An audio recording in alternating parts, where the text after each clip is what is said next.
Hello, welcome back to my channel. Yes, I'm not the greatest. I've had the day off work today, but I thought this is just getting too crazy.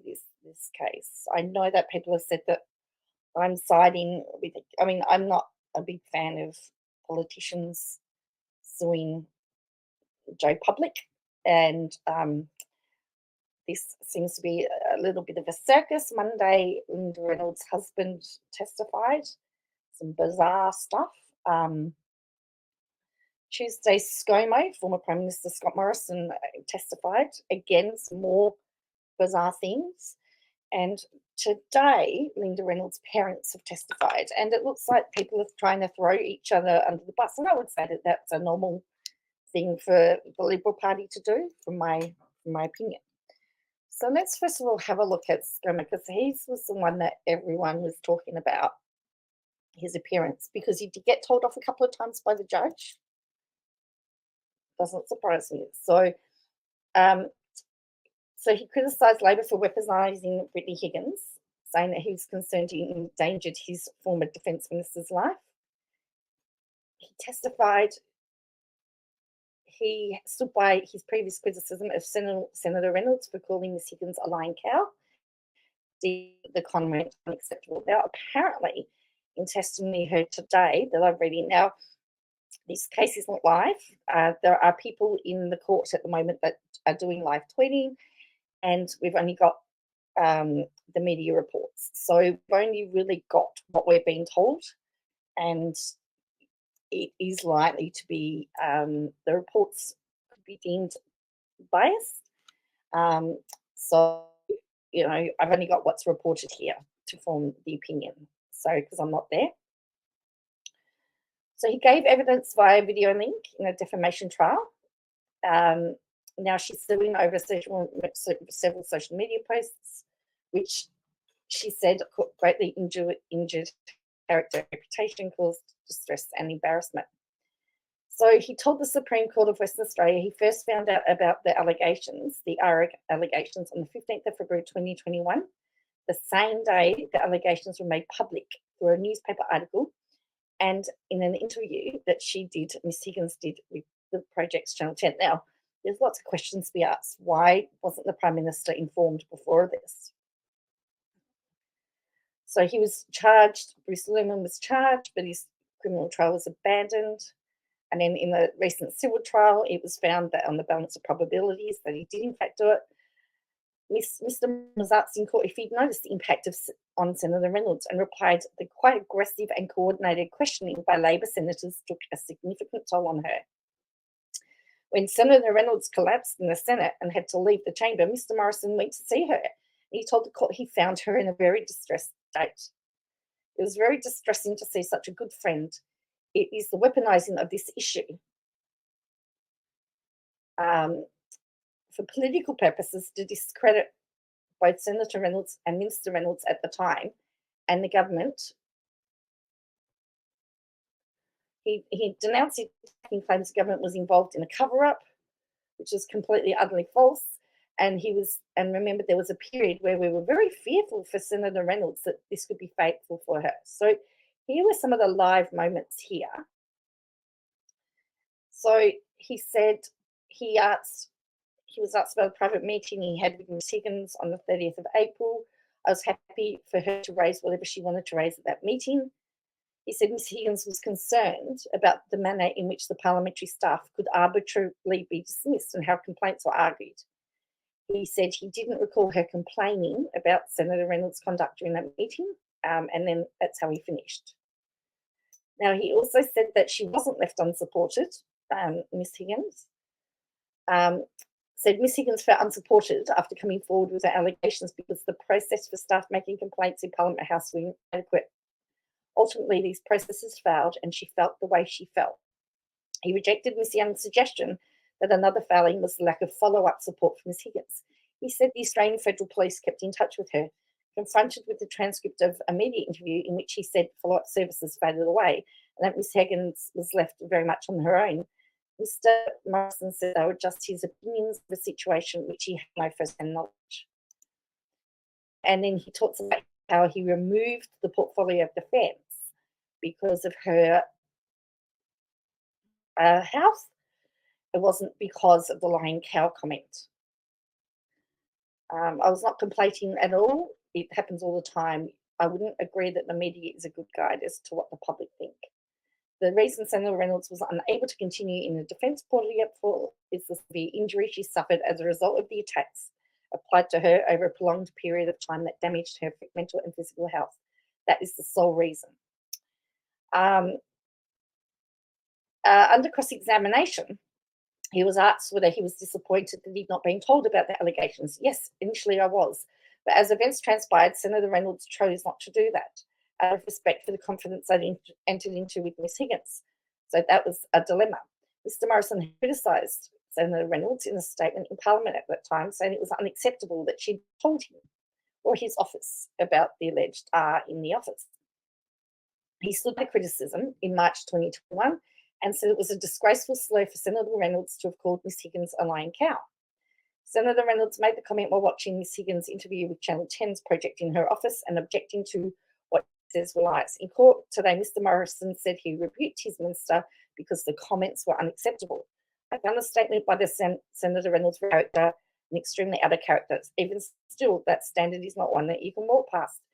Very important to me as Prime Minister to make clear, regardless of what was occurring, that it wasn't an appropriate way to refer to a female member of staff, in particular those circumstances. Mr. Morrison denied he needed to instruct Senator Reynolds, something she later did in conjunction with an out-of-court settlement on the matter with Ms. Higgins. I didn't have to. He also denied the lying cow comments played any part in Senator Reynolds' eventual loss of confidence in her.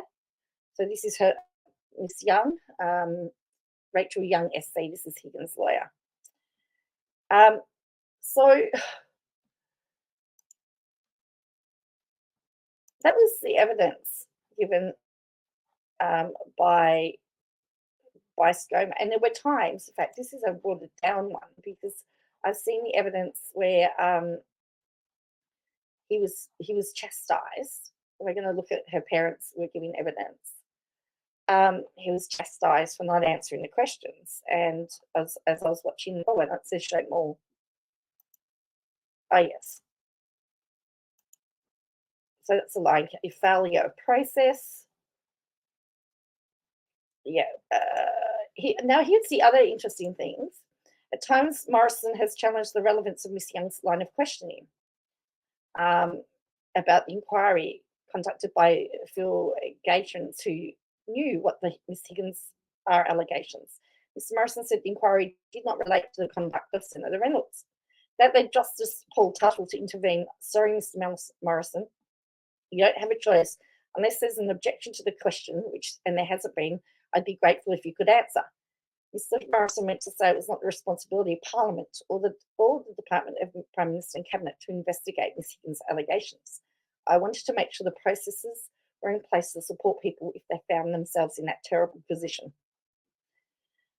He also said he was unaware of a security breach. So he rejected the suggestion by Ms. Higgins' lawyer that he wanted to establish a review of workplace culture in order to be seen to do something publicly.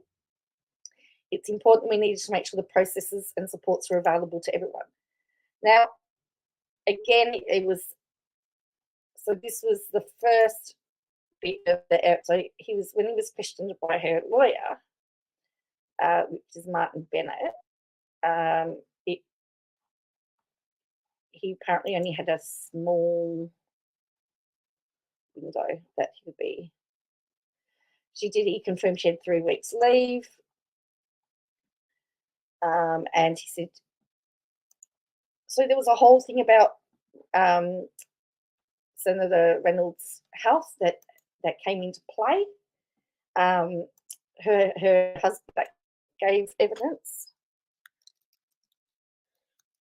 which again was very contradictory to what other people have said. This is news.com.au, and let's have a look at this one because this got a bit bizarre. Because to be honest, some of this doesn't make sense. So his partner, he'd been grilled about why he attended the Lerman trial as he broke his silence. He only figures he walked it with Senator Reynolds back in Parliament, so he had to do it face it on his own.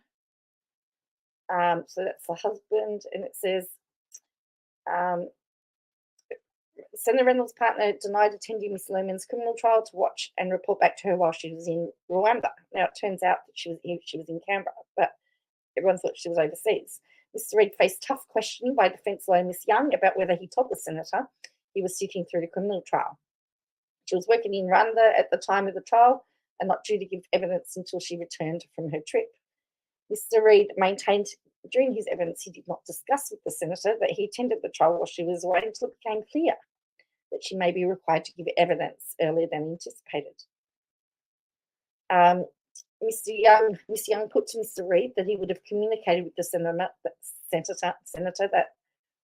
that he was at trial other than trying to work out logistics. You never told her you spent the day in the ACT Supreme Court, she asked. She never asked how your day was. He said he could not recall a long text conversation with the senator during that time. It was important for me because I'd been through the experience. I wanted to see what would happen and was very interested in some of the evidence. He said, I considered Parliament House the safest place in Australia. It was an important case for lots of reasons. It was an important case for me and my family. He said it was important for him to hear the allegations that were being made about the senator, and he wanted to hear them being questioned. He said he was angry about the way this saga had impacted on the senator and the plan that had set out to attack her. He added he was angry about the conduct of the Labor Party and the press and how they worked together with the senator. The way Miss Higgins has been used is astounding. So he's talking about the trial here. Now, he wanted to hear all the evidence. He denied he wanted to keep an eye on the case. Told the court he wanted to hear the evidence. I knew Parliament House and politics. I knew some of the players involved. So then the cross-examination began. Mr. Reid said the senator was prepared for policy questions, but was repeatedly asked about what she knew about Miss Higgins' allegations and when. When the senator was hospitalised, Reid confirmed that they were given permission to take her home that night, despite the senator's condition was serious and that they could lose it. Now, that's a bit baffling. Why, if they could lose her, why on earth would they be able to take her home if she was that critical? Mr. Reid told the court the senator was adamant that she would give a speech to the press club the next day. He said Dr. Walter had instructed him to watch the senator carefully to ring him unless if anything changed. Unfortunately, I was keen for Linda to give the press club speech the next day. He broke down in court as he recalled how the cardiologist told him that they could lose Linda after she suffered a breakdown in Parliament.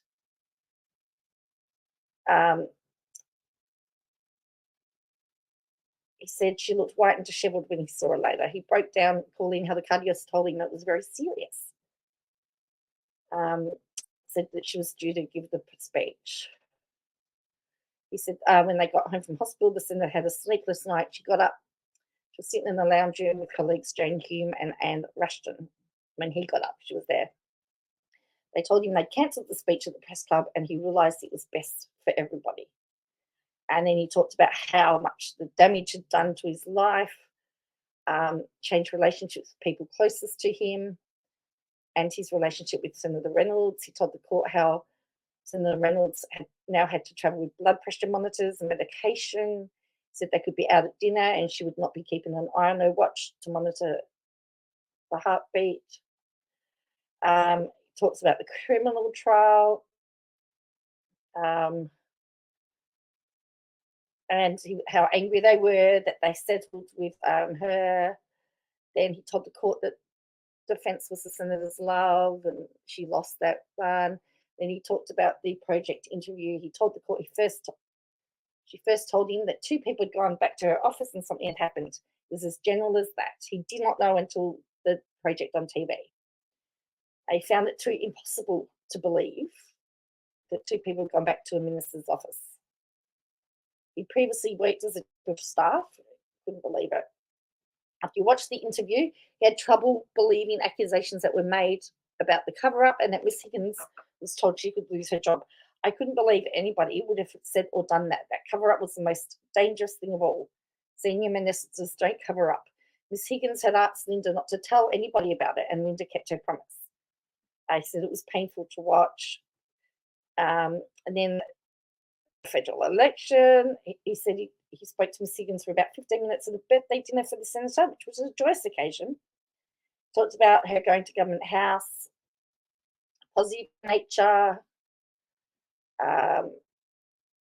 He also spoke curiously about Government House and that she'd been there for Anzac Day. She'd been with Linda. I spent 5 or 6 years there when his father was the governor of Perth.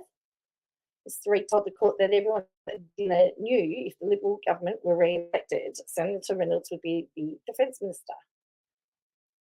And then they spoke to a psychologist, which was interesting. So she called the first session with the senator was after her breakdown in Parliament. Said that she had high levels of anxiety. She said the senator had referred to social media posts. She mentioned the senator had told her she was being triggered in Parliament and not being given the chance to express herself. She always came back to what the senator needed to do to stay grounded with her mental health and heart condition. Ms. Higgins' defence lawyer asked Ms. Jones about her notes, which indicated that the senator had positive energy during these sessions. Ms. Jones said told the court there were times where she saw the senator when she was mentally unwell and anxious, but there were times when she was doing well. So she maintained in court that she had no knowledge that Higgins had been SA'd after she received a Department of Parliamentary Services report about the security breach. So then today, well, first of all, her former chief of staff may not be able to give evidence because of the fact due to health issues. Now, she did give evidence. She did give evidence in closed court in the Bruce Lemon civil trial, and they may need to use that evidence. They may ask the court to present that evidence because it's look, there's no winners out of this, and you know I've been critical of this case, and I still am. Linda Reynolds' parents tell her being shunned by friends, daughter branded a monster. So they've told the defamation trial, they said they've been vilified and depicted as a monster. So Laith and Janice Reynolds, the elderly couple, told the court they watched their firstborn child go from a person who was universally loved and respected to becoming the pariah in the minds of many people.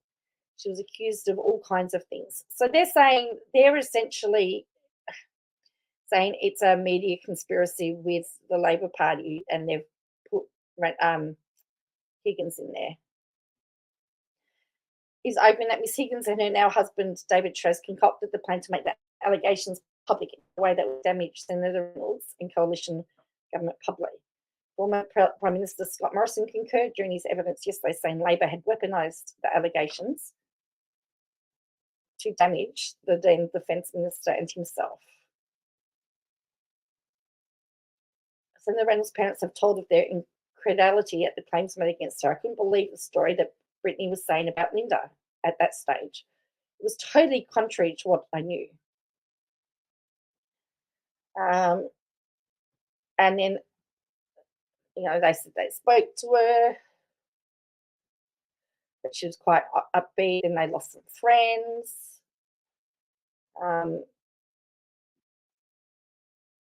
So it's really a mess. There doesn't seem to be any winners out of this. And as I said, the other issue is the Linda Reynolds told the coalition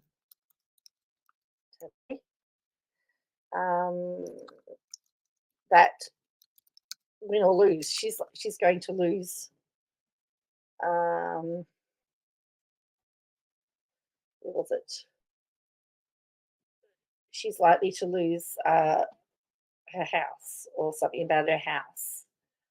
So it's interesting. A look.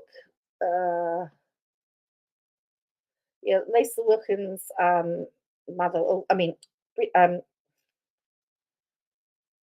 Senator Reynolds' mother also blasted Lisa Wilkinson as well. But you're going to do that. Parliament. She told the opposition. Tells coalition.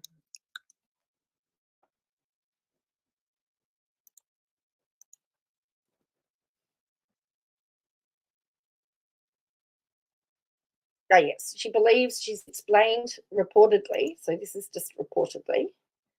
Let me just find this for you. So she's in Parliament this week. This is all happening without her. She reportedly tells her colleagues that she will lose her house in the Brittany Higgins case.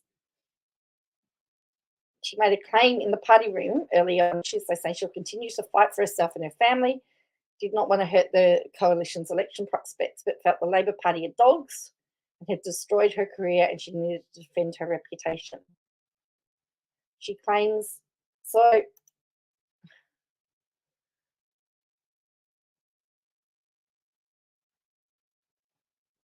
So anyway, that's what she's saying. So she's likely to lose her house. And there, Sky News is citing a anonymous member of Parliament, of course they are.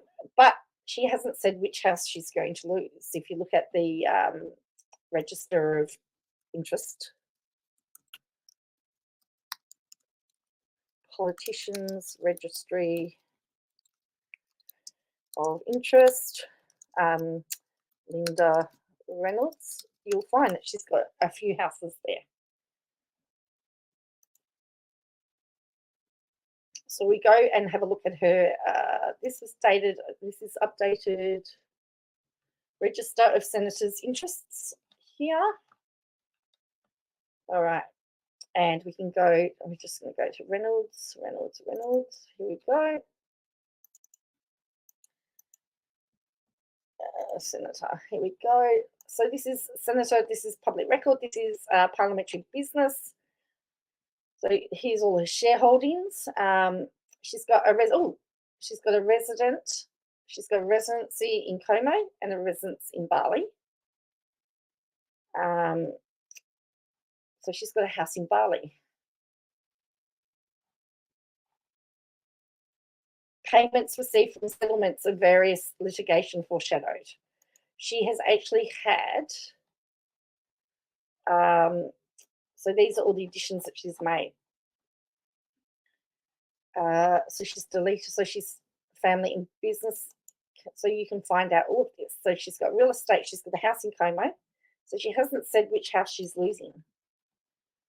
So you can find out all of these. Liabilities, so she's got a home loan, personal loan, all of this has to be listed. So she's, and she's got a Macquarie savings account. So she's got a military superannuation benefit scheme. She's got she's got 3 super funds. And she has she's been suing people and received money from that. Gifts of her value, gifts. So she's got Foxtel, Virgin Airlines, Qantas, and she has got been an office holder where she puts her donations. Yeah, so that is the registered interests. Now I think the husband has a claim. I think the husband has I don't know, but I'm sure. But yeah, so she's got 2 houses. So she's saying she's going to lose her house. Apparently, she's still got the Bali one. So is it really that bad? Anyway, that's where we're up to. It's all crazy. I just don't know. How this is going to end. But there seems to be no winners, lots of losers, and apparently there was an article in the Australian today, and I found it quite a bit shattering. Why Brittany won't apologise? Yes. Why won't Brittany apologise? Apologise for what? Is what I want to know.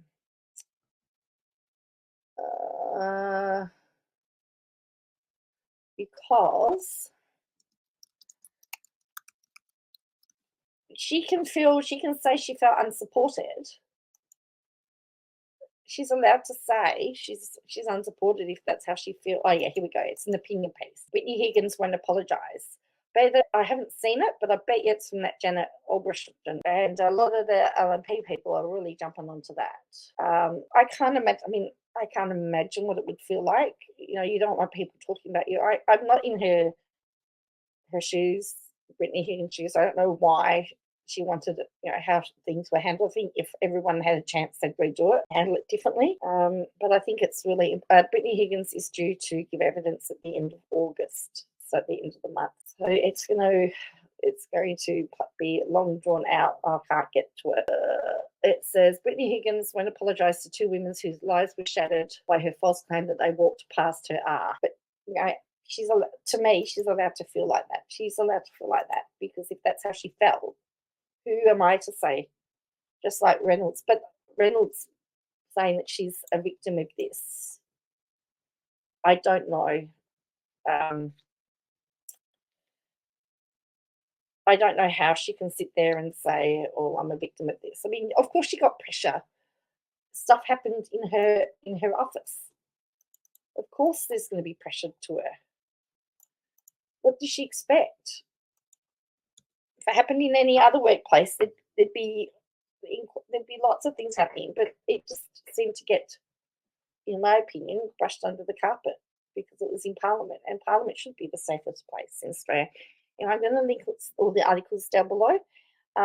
Please tell me what you think. As I said, it's all pretty messy, and it's going to get worse, I think, unfortunately. But anyway, I've still got to deal with the Lerman appeal yet. He's appealing that. Definitely a very bizarre situation, in my opinion. All right, I will catch you next time. Bye for now.